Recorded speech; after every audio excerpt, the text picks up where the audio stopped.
যায় অন্যান্য কোম্পানি 20,000 25,000 টাকার বীজ লাগাইছে আমার পাশের জমিতে। সেক্ষেত্রে আমি 10,000 টাকা দিয়ে এই বীজটা কিনছিলাম অগ্রিম টাকা দিয়ে। কিন্তু সেই হিসাবে তাদের থেকে আমার আরো ভালো হইছে। আসসালামু আলাইকুম প্রিয় দর্শক এবং কৃষক ভাইয়েরা।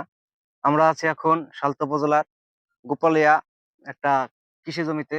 আমাদের পাশে আছে তরুণ উদ্যোক্তা এবং আমরা এই বীজটা দিয়েছিলাম হলো এমাস 10 মাল্টিক্রস এমাস সিড এন্ড এগ্রো লিমিটেড এর। তো আমরা মাঠ ভিজিট করতে আসছি এবং আমাদের সঙ্গে আমাদের এমাস সিডের মার্কেটিং প্রতিনিধি এবং চাষি ভাই আছে। আমরা তার কাছ থেকে শুনবো যে বীজটা ক্রয় করা এবং ফলন কিংবা অন্যান্য কোম্পানি থেকে এটার বৈশিষ্ট্য এবং গুণাগুণের মান কেমন। আসসালামু আলাইকুম রায়হান, আছেন কেমন? ওয়ালাইকুম আসসালাম। তো আমরা এটা দেখতে পাচ্ছি, এটা কি অ্যামাস্টেন জাত? জি, এটা এমাস 10 মাল্টিক্রস। এটা গাছের বয়স কতদিন এখন? বা গাছের বয়স আজকে ৮০ থেকে ৮২ দিন। তা অন্যান্য কোম্পানি কিংবা অন্যান্য ভ্যারাইটিস এ অ্যামাস্টেন এর বৈশিষ্ট্যটা কেমন দেখা যাচ্ছে এখন? এমাস 10 দা ভাই এই পর্যন্ত তো আমি কখনো লাগাই নাই। এই বছরে ১ম লাগাইছি। আগেও অন্যান্য জাত লাগাইছি। তাতে আমার মনে হইতেছে এমাস 10 দা ভাই খুবই ভালো একটা পেঁয়াজ।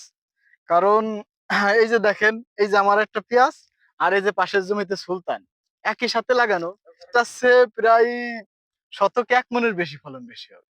এক মনের বেশি। হুম। এবং পেঁয়াজ দেখতে আকর্ষণীয় এবং ফলন কি পরিমাণ এটার? আমাদেরটা ফলন বেশি হবে। আমার 10 মাল্টিক্রস এটার ফলন বেশি হবে। এছাড়া কৃষক কি বলে, আশেপাশের কৃষক যারা এটা চাষ করে নাই কিংবা দেখতে আসতেছে? অনেকেই আসে, আইসে বলে যে, "কি পেঁয়াজ লাগাইছো? আমরা একসাথে লাগাইছি।" এই যেমন পাশের জন বলে, "একসাথেই লাগাইছি। তোমার পেঁয়াজ এত গ্রোথ এত বেশি কেন?" হুম। মানে তোমার পেঁয়াজটা এত তাড়াতাড়ি আজকে ৮০ দিনের ভিতরে পাশের জমি দেখা যায় পেঁয়াজ আসতেছে না। কিন্তু আমার জমিতে দেখেন মাশাআল্লাহ প্রতিটা পেঁয়াজ আ প্রায় ১৫০ গ্রাম হয়ে গেছে। কিছু, কিছু ১৫০ গ্রাম, কিছু, কিছু ১০০ গ্রাম। গড়ে ১০০ গ্রাম হয়ে গেছে গড় ওজন। গড় ওজন। ফলন ইনশাআল্লাহ শতকে ৩ মণ থাকবে, ৩ মণের উপরে হইতে পারে ইনশাআল্লাহ। মানে এখনো এবছর তো নামতেছে, এখনো নামে নাই ৮০ দিন। পেঁয়াজ তো যেহেতু ৯০ দিনের ফসল, আর যেহেতু আমার স্টেন এটা কোম্পানি বলছে আমারে যে এটা ১১০ দিনে। ১০০ দিন ১১০ দিনে। সেক্ষেত্রে কেবল ৮০ থেকে ৮২ দিন। আরো ২০ থেকে ২৫ দিন থাকবে তারপরে বোঝা যাবে। কিন্তু এখনই দেখে মনে হইতেছে যে ৩ মণ ইনশাআল্লাহ থাকবেই, এমনকি এর চেয়ে উপরে যাইতে পারে। না মনে হয় না আগে হয়ে যাবে। ১১০ দিনের আগে হয়ে যাবে। ৯০ থেকে ৯৫ দিনের ভিতরে হয়ে যাবে। তাছাড়া তো পেঁয়াজটা এখনো অনেক বড় হয়ে গেছে। তা আদার্স অন্যান্য পাশে যে জমি দেখলাম তার থেকে এটা অনেক বড়। এখনই তো মনে হচ্ছে এটা ১৫০ গ্রাম কিংবা ১৬০ গ্রাম এরকম ওজন। কিংবা আমরা আরো পাশে মাঠ ভিজিট করেছি, অন্যান্য কোম্পানিরও বীজ আছে।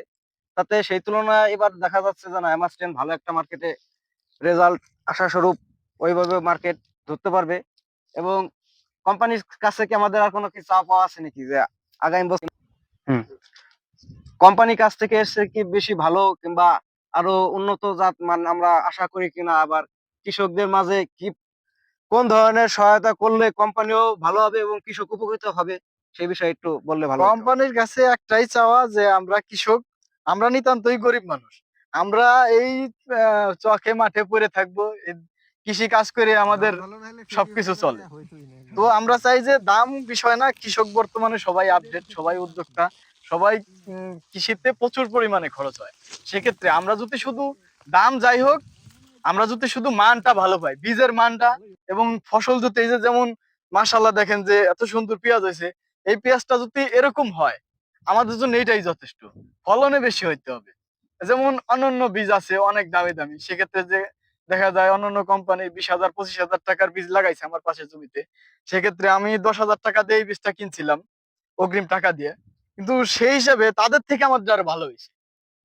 আমাদের চাওয়া যে আমরা জানি এই বীজটা পরবর্তী বছরে পাই। হ্যাঁ। যে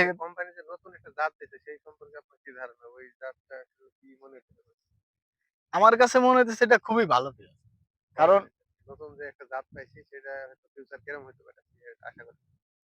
ইনশাল্লাহ এটা মার্কেটে একটা আলোড়ন সৃষ্টি করবে। ওই কথা হচ্ছে সার ঔষধ সবই এক, কিন্তু কৃষক একটু ভালো মানের বীজ ক্রয় করলে আশাস্বরূপ ফলনও সে লাভবান হবে। ইনশাল্লাহ।